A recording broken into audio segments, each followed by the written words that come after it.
BEd students के लिए आज ये वीडियो इतनी इम्पोर्टेंट होने वाली है कि आपका पूरा का पेपर इस वीडियो के अंदर ही कंप्लीट हो जाएगा। Rapid revision of important questions paper 4th be understanding discipline and subject बहुत ही इम्पोर्टेंट वीडियो है, इसको मिस मत करना क्योंकि आपके जितने भी इम्पोर्टेंट क्वेश्चन इसमें बनते हैं आज उन सब का सॉल्यूशन केवल इस वीडियो के अंदर आपको मिलने वाला है। इतनी इम्पोर्टेंट वीडियो है कि इससे बाहर आपके एग्ज़ाम के अंदर कुछ आ ही नहीं सकता इस पेपर में। तो चलिए शुरू करते हैं। सबसे पहले जान लो भाई इस पेपर के अंदर इम्पोर्टेंट क्वेश्चंस कौन से हैं।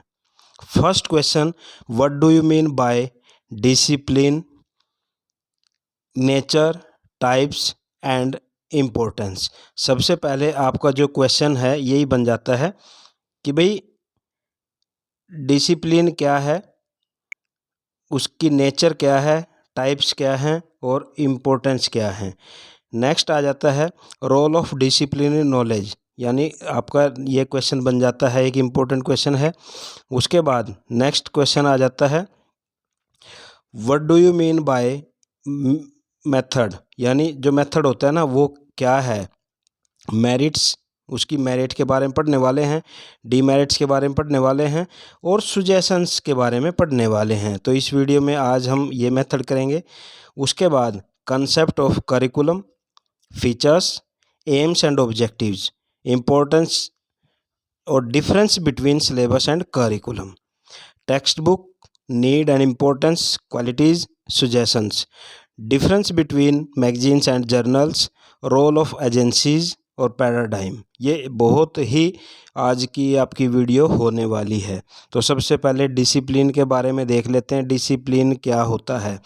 हम वैसे जर्नली देखते हैं, बट डिसिप्लिन का मतलब है कि to obey rules and regulations. जैसे कोई भी ट्रेनिंग है या इंस्टीट्यूट है, कोई स्कूल है, उसके अंदर जो उसके रूल्स हैं, जो उसके रेगुलेशंस हैं, नियम हैं, उनको मानना।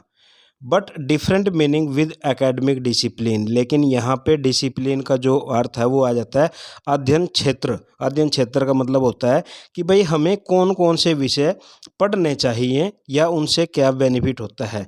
A particular branch of knowledge, जो अध्ययन क्षेत्र होता है ये क्या है, पार्टिकुलर ब्रांच ऑफ नॉलेज, ज्ञान का एक भंडार कह सकते हैं। जो ये डिसिप्लिन वर्ड है originates Latin word disciples, disciples से बना है जिसका अर्थ है प्यूपिल, और डिसिप्लिनिया यानी टीचिंग, लर्निंग एंड ग्रोविंग। तो ये आ जाता है इसके मीनिंग में। एग्जाम्पल अगर देखें तो जैसे हमारा अध्ययन क्षेत्र की अगर हम बात कर रहे हैं तो अध्ययन क्षेत्र में क्या आ जाता है, humanities, natural science and arts. उसके बाद नेक्स्ट आ जाता है भाई जो डिसिप्लिन है उसकी नेचर क्या है। Body of specialised knowledge, has theories and concepts, specific objects of research, specific terminology, specific research methods, community of experts, important part of cultural heritage, produce new knowledge. और टाइप्स की अगर बात करें, discipline की जो types हैं वो क्या हैं, the humanities, the social sciences, the natural sciences, fine arts, mathematics. और न्यू जो टाइप हैं, the fine and performing arts, the applied and professional discipline. उसके बाद इसकी जो इम्पोर्टेंस है वो क्या है, to attain mastery, for in depth knowledge, increase in knowledge, focus in special training, new and innovative knowledge, develop critical thinking, orderly behavior, basis of a college or university. Next, important for teachers और important for students। तो ये है इसकी importance आ जाती है। उसके बाद role of disciplinary knowledge की पॉइंट्स अगर देखें sum total of concepts, principles, laws and facts. यानी जो डिसिप्लिनरी नॉलेज होती है इसमें क्या होता है, टोटल किस किस चीज़ का होता है, कंसेप्ट्स होते हैं, प्रिंसिपल्स होते हैं, लॉज होते हैं और फैक्ट्स होते हैं। Proper structure of subject matter, disciplinary knowledge होती है जो किसी भी सब्जेक्ट का प्रॉपर स्ट्रक्चर को प्रेजेंट करती है। एवरी डिसिप्लिन हैज़ मैथडोलॉजी, यानी जो भी डिसिप्लिन है उसका अपना एक मेथड है। The knowledge attach to a discipline is called disciplinary knowledge. जो नॉलेज डिसिप्लिन के साथ हमने अटैच कर दी वो डिसिप्लिनरी नॉलेज कहलाती है। Individual understanding of knowledge, organisation of learning, systematic production of new knowledge. तो ये आप इसमें थोड़ा इंट्रोडक्शन के अंदर इसमें लिख सकते हैं। नेक्स्ट आ जाता है role in the school curriculum. अब जो डिसिप्लिनरी नॉलेज है इसका जो करिकुलम के अंदर जो भाई उसका रोल है स्कूल करिकुलम के अंदर वो क्या है, जैसे make curriculum plan and planning and simple, यानी जो करिकुलम है उसकी जो प्लानिंग है उसको सिंपल करती है। Developing the intellectual power, develop rational thinking, correlation with courses और reflects cultural heritage, knowledge and understanding pertinent to whole area of study, subjects are arranged logically, discipline reflects the world। Next आ जाता है evaluation of the educational program is readily carried, और last आ जाता है students are encourage to see the basic knowledge. तो ये आ जाते हैं इसके, भाई इसको हम क्या बोल सकते हैं, भाई जो स्कूल करिकुलम होता है उसके अंदर इसका क्या रोल है। नेक्स्ट आ जाता है हमारा नेक्स्ट क्वेश्चन, थर्ड क्वेश्चन आ जाता है मेथड। अब मेथड क्या होता है, देखिए मेथड क्या है। Method, the method word has been derived from Latin word myth, which means way or mode. So, method is a particular and systematic way of doing something. The method used by a teacher depends on the skill or type of information the teacher wants to convey to his students. Every teacher has a specific teaching method. Efficient teaching methods are essential tools that help students to achieve success in his classroom। तो ये आप इसमें introduction के अंदर लिख देंगे, कोई भी मेथड आ जाए आप उसमें ये इंट्रोडक्शन लिखेंगे। नेक्स्ट आ जाता है भी कोई भी मेथड होता है वो प्रिंसिपल, मतलब उसके जो सिद्धांत होते हैं लगभग क्या होते हैं, प्रिंसिपल ऑफ पर्पज। भाई कोई भी प्रिंसिपल है, मतलब जैसे कोई भी मेथड आप यूज कर रहे हो तो उसमें कोई उसका उद्देश्य होगा ना। Principle of freedom, principle of experiment, principle of reality, principle of utility, principle of activity, principle of development, social development, principle of perfection, principle of concentration. तो कोई भी मेथड होता है ये उसके प्रिंसिपल आप लिख सकते हैं। उसके बाद नेक्स्ट आ जाता है मेरिट्स। अब मेरिट्स क्या हैं, कोई भी मेथड होगा उसकी मेरिट क्या हो सकती है, helpful in clarifying main issue, cooperation, proper use of time, motivation, good relation between teacher and students, development of self study, leadership qualities, self evaluation, real life problem solution, permanent learning और clear thinking. कोई भी method होता है आप उसकी ये merit लिख सकते हैं। नेक्स्ट डीमेरिट्स क्या हैं, time consuming, syllabus can't be covered, limited to a few students, lack of efficient teachers, indiscipline, incomplete knowledge, lack of attention, expensive, neglect timetable, burden on students, ignore individual differences। तो ये उसमें demerits में आ जाता है। Next आ जाता है suggestions, effective control of teachers, equal opportunities to all, friendly environment, expert teachers, motivation, objective centered, repetition, use of simple language, practical knowledge, learning by doing. ये सुजेशंस हैं जो भाई होने चाहिए किसी भी मेथड में। Correlation with real life. Next question हमारा आ जाता है curriculum. Curriculum is the base on which the subjects, activities and experiences of the students are planned. It is motivational, the textbook, more than the subject matter or course of study. It is totality of all the learning to which students are exposed during their stay in the school, in the classroom, in the laboratory, in the library, and in the playground. Syllabus is just a part of the curriculum. ये आप introduction लिख सकते हैं। Next, characteristics की अगर बात करें, curriculum क्या होता है? Pre planned, specific nature, a means to an end, planning of instruction, a series of experiences, balanced personality, reflects educational trends, dynamic nature, fulfill the objectives, rounded whole of knowledge, entire program। पूरा का पूरा ये curriculum की जो nature है वो आ जाएंगी।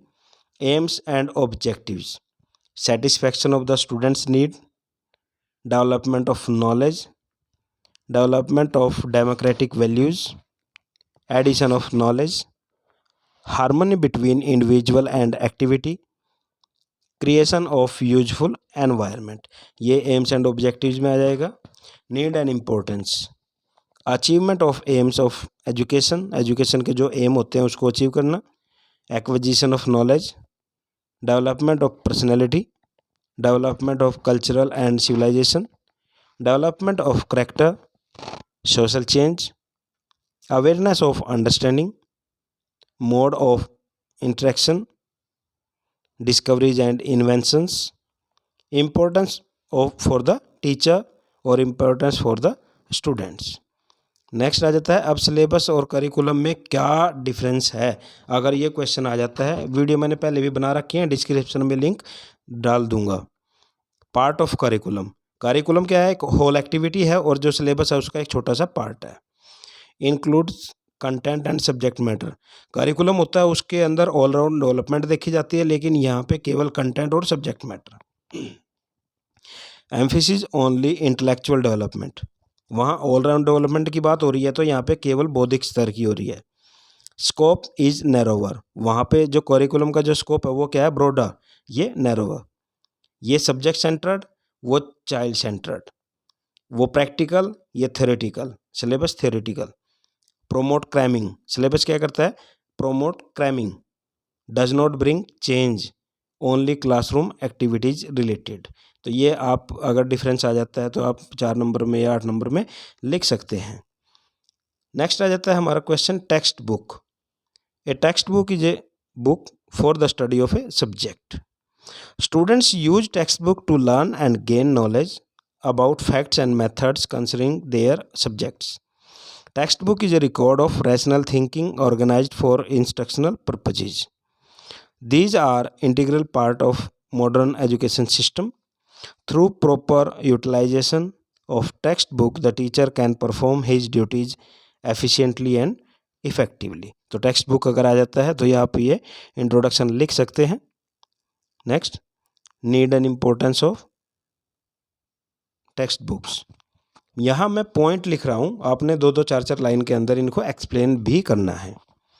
Need and importance, guidance and direction to the teacher, bringing uniformity, save the time and energy, helpful in framing time table, achieving aims and objectives, presentation of subject matter, guide for students, help in research.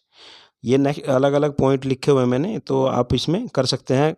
Guide for the students अलग point है और help in research अलग point है। Systematic knowledge and information, assigning homework, child centred, effective teaching ads, revision, promotion of self study और evaluation. तो ये need and importance आ जाता है। नेक्स्ट आ जाता है भाई एक अच्छी जो बुक होती है टेक्स्ट बुक, उसकी जो क्वालिटीज़ हैं वो क्या हैं?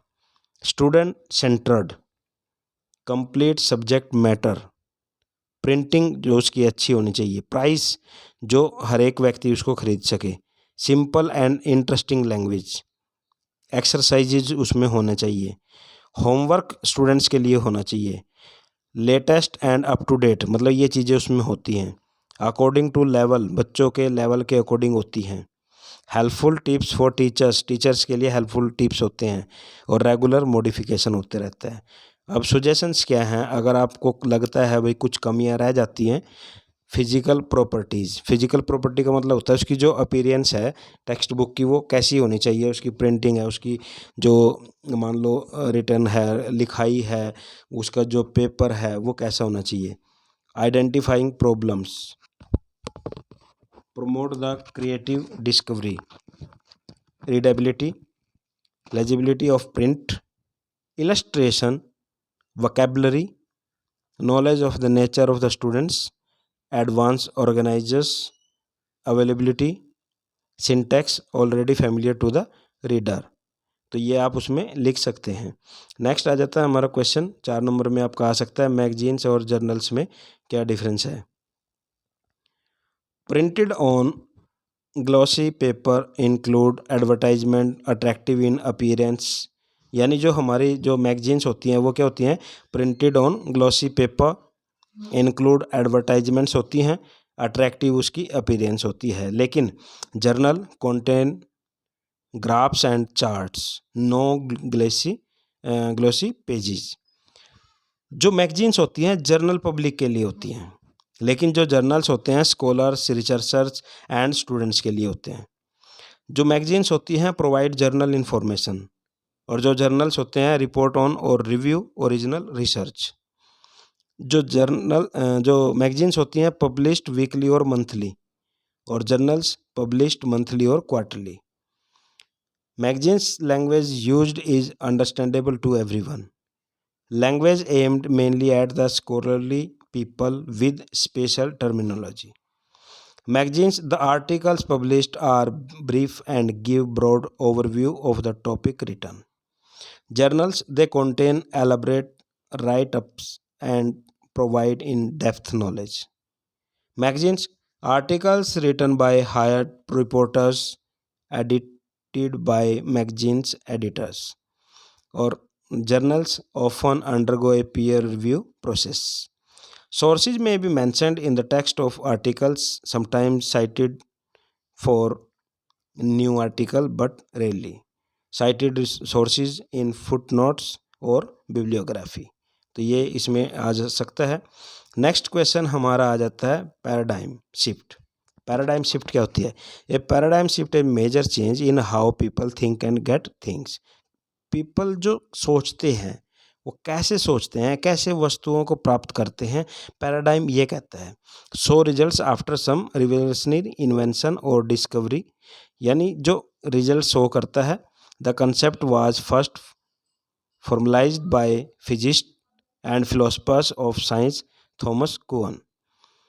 Paradigms are important because they define how we perceive reality and how we behave within it। इसका जो क्वेश्चन मैंने डिटेल में करा रखा है वो मैं आपके डिस्क्रिप्शन में भी डाल दूंगा, वहाँ से आप देख सकते हैं।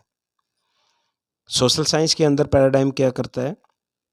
Introduce a new theories, rules and new problems solving techniques, introduce new taxonomies, new classifications, positivism, social construction, critical paradigm, post modernism. ये सोशल साइंस के अंदर आ जाता है। साइंस के अंदर पैराडाइम क्या करता है? Development of the scientific methods, classical mechanics, Mendelian inheritance, biogenesis, quantum mechanism और द रिलेटिविटी। और मैथमेटिक्स में subject centred approach, behaviourist approach, constructive approach, individual and a learner caused educator to question, method emphasizing meaning and explaining, the study of geometry is expanded। और language में planning and policy, focusing on learners, social nature of learners, qualitative research, purpose of learning, emphasis on meaning, life long process. तो ये different subjects के अंदर हैं भाई paradigm क्या क्या अपनी भूमिका निभाता है, या पैराडाइम आने के बाद में सोशल साइंस के अंदर क्या चेंज आए, साइंस के अंदर क्या चेंजेज आए, मैथमेटिक्स में क्या चेंजेज आए और लैंग्वेज में क्या चेंजेज आए। नेक्स्ट क्वेश्चन आ जाता है हमारा role of agencies. Course material such as the syllabus and text book set the tone of a course. An effective and well-shaped syllabus can increase the number of successful students and decrease the number of problems that arise throughout a course. Students' learning correlates more with the textbooks than the teachers. Therefore, choosing a textbook is an important aspect of teaching a course. Syllabus and textbooks are very important part of our educational system. Therefore, careful planning must go into shaping and developing a syllabus and choosing a textbook for a particular course. So, some special agencies are prescribed to prepare the syllabus. Every state or nation plays the following roles in the construction of syllabus and curriculum for its education institutions. तो ये आप introduction में लिख सकते हैं question, चाहे आपका state आ जाए, चाहे एनसीईआरटी आ जाए, चाहे एससीईआरटी आ जाए, चाहे स्कूल बोर्ड आ जाए, तो ये इंट्रोडक्शन आप उसमें लिख सकते हैं। नेक्स्ट, जो एजेंसीज हैं इनका काम क्या है? Policy making, construction of bodies, appointment of members, monitoring, ensuring resources, assessment of syllabus and curriculum, revision and reconstruction. अब रोल देख लेते हैं, अलग अलग जो हमारी एजेंसीज हैं उनके क्या क्या रोल हैं। एक ही पीपीटी के अंदर आप पूरा का पूरा देख सकते हैं, बस आपको पॉइंट्स याद करने हैं और एक्सप्लेनेशन कर देनी है। जैसे स्टेट का क्या काम है, role of state, curricular aims, major focused areas, duration of different courses, ये डिसाइड करता है state, syllabus for different courses, hours to be allotted per day और per week, selection of content, revision of the syllabus. NCERT क्या करती है? Improve the quality of education, prepare model questions, updating knowledge, inexpensive and attractive text books provide कराती है, supplementary reader, promote a healthy reading habits, authentic information और easy language, ये NCERT का काम है। और एससीईआरटी का क्या रोल है? In service training, extension activity, training, research और पब्लिकेशन। और जो एनसीटीई है उसका क्या रोल होता है? Monitoring teacher education system, survey and studies, preparing plan and programmes, guideline for teacher educators, plan for in service people, BEd course of for 2 years. जैसे for example BEd course recently क्या हुआ है, 2 years का हुआ है, तो ये NCT ने ही किया है। और बोर्ड्स का काम क्या होता है? स्कूल बोर्ड्स हैं, जीआई सीबीएसई बोर्ड है या कोई भी, policy making, hiring the superintendent, approving budgets, भाई डिस्ट्रिक्ट के लिए क्या क्या बजट रखना है, किस स्कूल के लिए क्या रखना है, approving curriculum, setting the school calendar, advocate community needs, maintaining accountability. तो ये अलग अलग जो बोर्ड हैं उनके क्या काम हैं। ये था प्रिय विद्यार्थियों आप लोगों के लिए एक इम्पोर्टेंट वीडियो। अगर वीडियो पसंद आती है तो शेयर ज़्यादा से ज़्यादा कर देना, लाइक करके जाना। चैनल को अगर सब्सक्राइब नहीं किया तो प्लीज़ चैनल को सब्सक्राइब कर दें। Thank you.